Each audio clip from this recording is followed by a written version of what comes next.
छोटे से शहर में दो बहनें रहती थीं, सिया और रानी। उनकी पिता की मौत कई साल पहले हो चुकी थी। घर में सिर्फ उनकी बूढ़ी माँ थी जो हमेशा बीमार रहती थीं। घर की हालत बहुत खराब थी। कई बार खाने के लिए भी पैसे नहीं होते थे। एक रात बारिश हो रही थी। घर की छत से पानी टपक रहा था। रानी रोते हुए बोली, दीदी, घर में आटा भी खत्म हो गया। सिया ने खाली डिब्बा देखा और चुप हो गई। माँ खांसते हुए बोली, बेटियों, मेरी चिंता मत करो, मैं ठीक हूं। लेकिन दोनों जानती थीं कि माँ भूखी हैं। उस रात तीनों ने सिर्फ पानी पीकर सोया।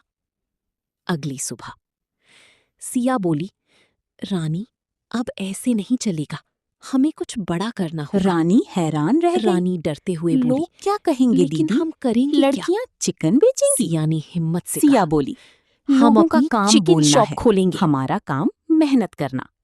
दोनों ने अपने पिता की पुरानी साइकिल बेची, थोड़े पैसे जमा किए और बाजार में एक छोटी सी दुकान किराए पर ले ली।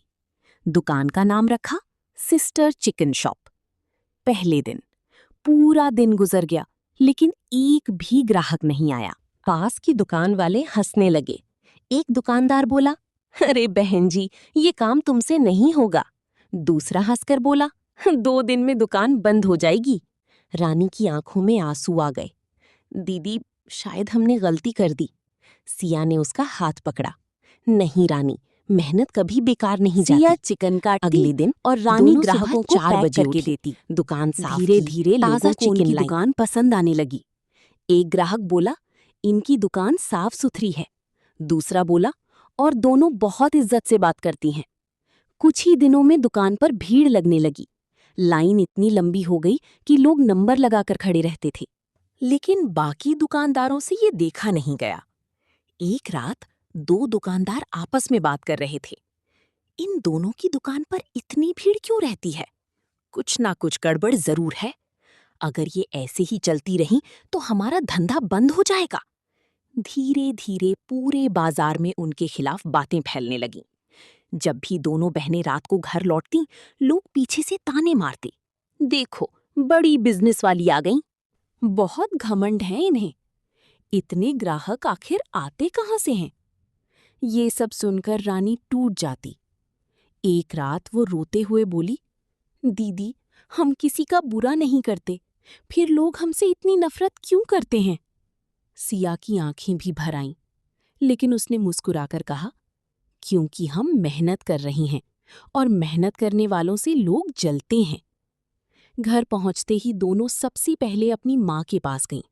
माँ बोली, आ गई मेरी बेटियां। दोनों अपने हाथों से माँ को खाना खिलाने लगीं। माँ की आंखों से आंसू निकल पड़े। भगवान हर माँ को तुम जैसी बेटियां दे। उस रात दोनों कपड़े बदलकर बिस्तर पर बैठीं। रानी धीरे से बोली, दीदी, क्या हम कभी सच में खुश हो पाएंगे? सिया आसमान की तरफ देखते हुए बोली, एक दिन हमारा भी अच्छा वक्त आएगा, बस हिम्मत मत हारना। अगले दिन बहुत तेज बारिश हुई। लेकिन दोनों बहनों ने दुकान खुली रखी। एक बूढ़ा आदमी भीगते हुए आया। बेटी, घर में बच्चे भूखे हैं, लेकिन मेरे पास पूरे पैसे नहीं हैं। सिया मुस्कुराई, कोई बात नहीं बाबा, खाना ले जाइए। रानी ने फ्री में खाना पैक करके दे दिया। धीरे धीरे ये बात पूरे शहर में फैल गई। अब लोग सिर्फ चिकन लेने नहीं, बल्कि उन दोनों से मिलने आने लगी। एक महिला बोली, ये दोनों दिल से बहुत अच्छी हैं। उद्घाटन वाले दिन उनकी माँ रो पड़ी। आज तुम्हारे पापा होते तो बहुत खुश होते।